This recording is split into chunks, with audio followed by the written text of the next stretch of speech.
Finnegan is throwing punches, ripping each other's helmets off. I was a sailor on number 5, went on west back in 85, didn't know.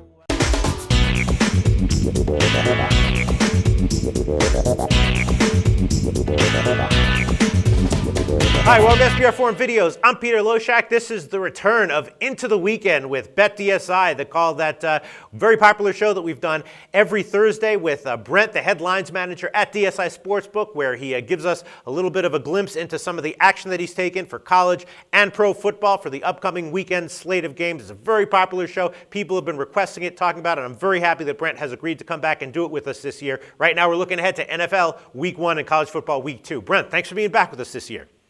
Well, Peter, I'm not going to say that I missed you at all, but it is good to hear your voice again. All right, let's get right into it. People are dying for this information. Let's start in NFL. Now, the first thing that caught my eye about the NFL lines this week, there's a lot of small road favorites that I'm thinking the public is going to be all over. And if I remember correctly, last year in the early parts of the season, there were also a lot of these kind of like small road favorites that you knew the public was going to be pounding.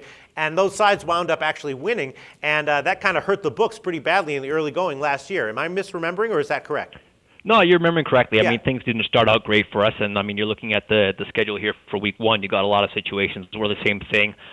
You got small road favorites like Houston, Seattle, exactly. Tampa Bay, teams like that who you just figure the public's going to be on, and so far they have been, Peter. All right, so let's start in with them. Yeah, the first one, the biggest one that I'm assuming the public is just loving. Seattle -3 or 3.5 at Carolina. Public's all over it, right?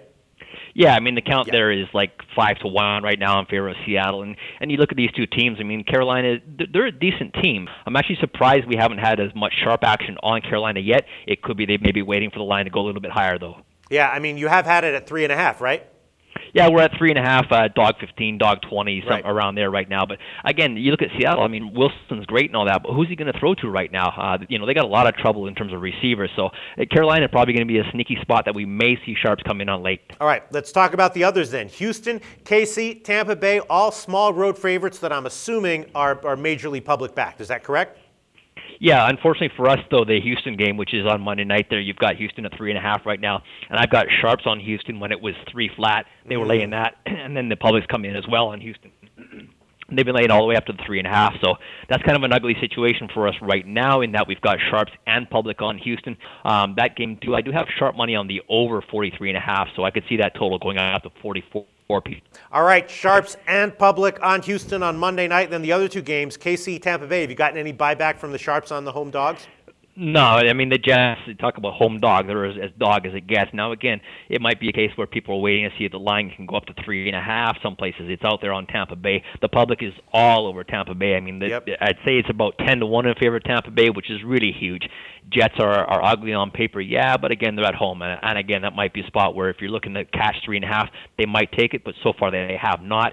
And the same thing with Jacksonville. I mean, they're at home catching 4 to Kansas City, and that's a case where Jacksonville could be a sneaky team to be taking. The sharps are on that game on the under 41.5. We're at a total of 41 right now, Peter. All right, Brent, I'm starting to get a little bit nervous for you guys. I'm thinking all 4 of these huge public road faves might cover. All right, then let's talk about a pretty interesting line. New England at Buffalo. New England having all kinds of problems, but they're, they were a 10-point road favorite. Now maybe they're down to 7.5, 8. I'm assuming that I don't know where the public would be betting this, but I have to assume that you've gotten decent sharp action on Buffalo.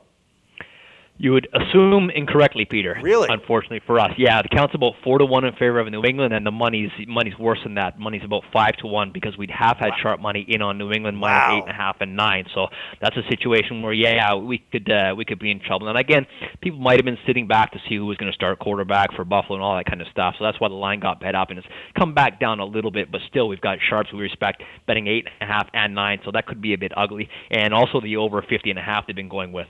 All right, sharps not taking Buffalo, even as a huge home dog. The public is on them, and a little bit of sharp action as well. All right, and then there's 2 other sharp sides, or sides that I would guess you'd gotten sharp action on. I think they're probably pretty good bets. The 2 handicappers that I talked to when I covered the games with them this week, one of them is a very, very sharp guy. The guy who used to run AccuScore likes one of them. That's Cincinnati, and the other one is Tennessee. I'm assuming those are both sharp sides, right?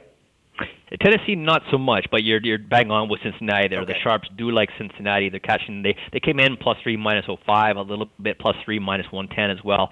That's a side right where we do have money over Cincinnati, and the Sharps are on there. It's kind of like Cincinnati's really a popular team for some reason right now. I guess they're looking at their division, and people have been betting them to win their division. They're kind of just a team that's gradually improving. But in terms of regular season wins, them to win the division and this game opening week, we've got people all over Cincinnati. They've come from so far being such a bad team for so long, and now everyone's all over them. So you might see a sleeper spot for Chicago there. We're hoping for them at home, but I've got money on Cincinnati even in the first half +2.5. The game +3. Sharps are on Cincinnati, Peter. All right, and then let's talk about the biggest game of the week: Green Bay at San Francisco. I'm assuming that's a huge volume game just because of the public interest in it. Is it mostly balanced? Yeah, it's completely balanced. It's fantastic, right? I mean, we'll just sit back and count our little vig on this one. Yeah, we've got a ton of volume. The count is even, the money's even, everything. We're at 48 right now on the total. We've got a little bit more on the over, so we could go up to 48.5. But right now we're sitting San Francisco at home -4.5 and a total of 48. We'll probably be sitting there until kickoff. It's a real good game in terms of not having to move the line much and getting a ton of volume. Right, and I'm assuming Sharp's not really touching it that heavily. No, not at all. All right. Is there any other action from the upcoming NFL Week 1 card that has caught your eye? Either notable sharp action, notable public action, any games you're lopsided on, sides or totals? Brent. The popular teasers are going to be Indianapolis. People taking them down to like 2.5. New England down to 1.5 or 2, whatever. Pittsburgh a half as well. So everyone's all over Indianapolis just because Oakland looks so bad. So the count there is about 8-1. You might see sharps coming, trying to get a little value on Oakland closer to kickoff. I do have some sharp totals. The Miami-Cleveland game, the under 41, exactly. 41.5. I had some sharps on that one. Also, the Kansas City-Jacksonville game. I guess people not having a lot of confidence in either of those offenses. And the under 41.5 was a sharp play. And I would say the Arizona game as well. The total, that one going under 42. Now we're all the way down to 41. Got a little bit more money, back on the over, but we're still needing the over right now, and hopefully the public will come in over on that one. And then college football, we're going to do it a little bit differently this year. Instead of me giving you a bunch of games, my opinion, stuff like that, just going to make it open-ended. What can you tell us about sharp action or public action that you've seen on college games for the upcoming week, week 2?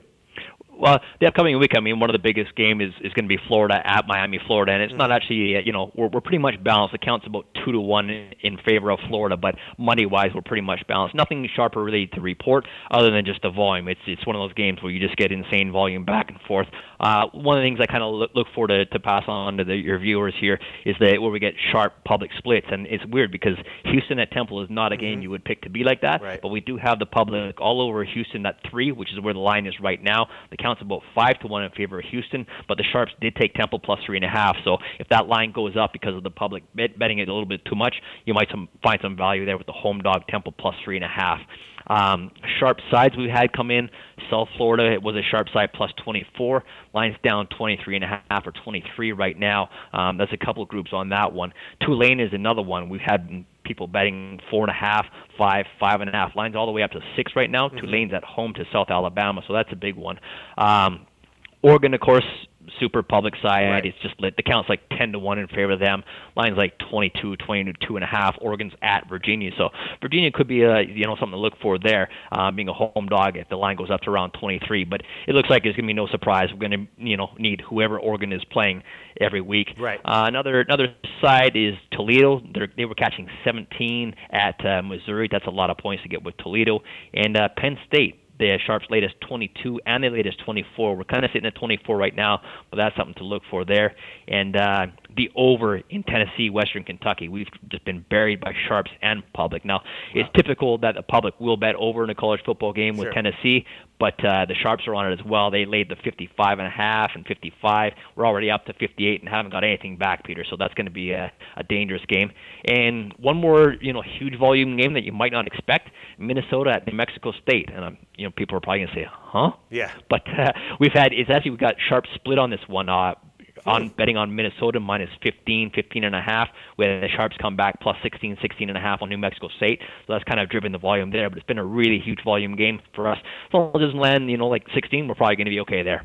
All right, Brent, we love you. We love this show. Thanks so much for putting all this time and effort into doing these shows with us every week and for agreeing to do it again for this upcoming football season. Brent from Bet DSI, we will talk to you again next week. All right, talk to you later, Peter.